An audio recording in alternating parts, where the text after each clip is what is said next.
બસ વંદના, બસ બસ. હદ થાય છે યાર.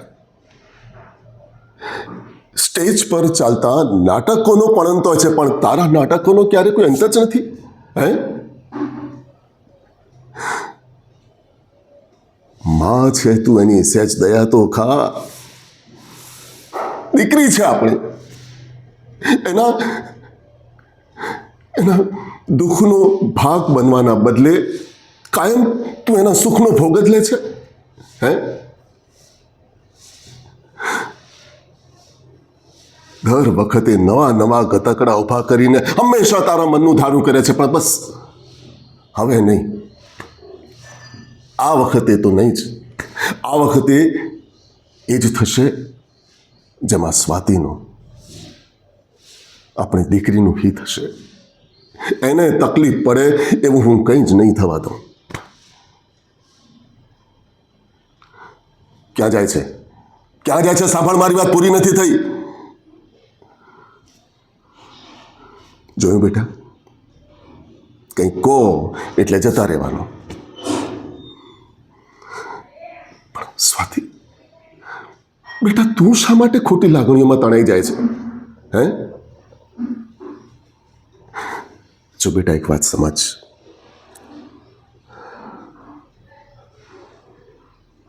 સંબંધો ક્યાં સુધી લાગણીના છે અને ક્યાંથી માગણીના શરૂ થાય છે, આટલી સમજ ના હોય ને તો આ સમાજમાં ટકી ના શકો, જીવી ના શકો.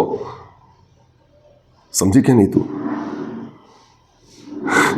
જ્યારે જ્યારે તારા માટે સુખી થવાનો અવસર આવ્યો ત્યારે તે એ તક છોડી દીધી અને તકલીફો વેઠી. બેટા,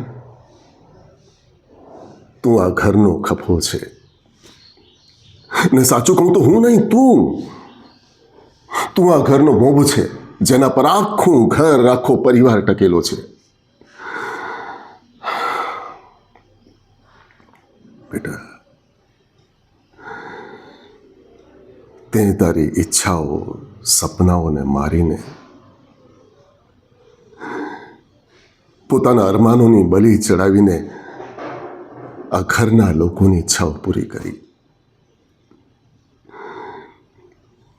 જ્યારે જ્યારે તારી આંખોમાં આશાઓ ઉગી ત્યારે પોતાની આંખોમાં તે આંસુ ભરવી લીધા.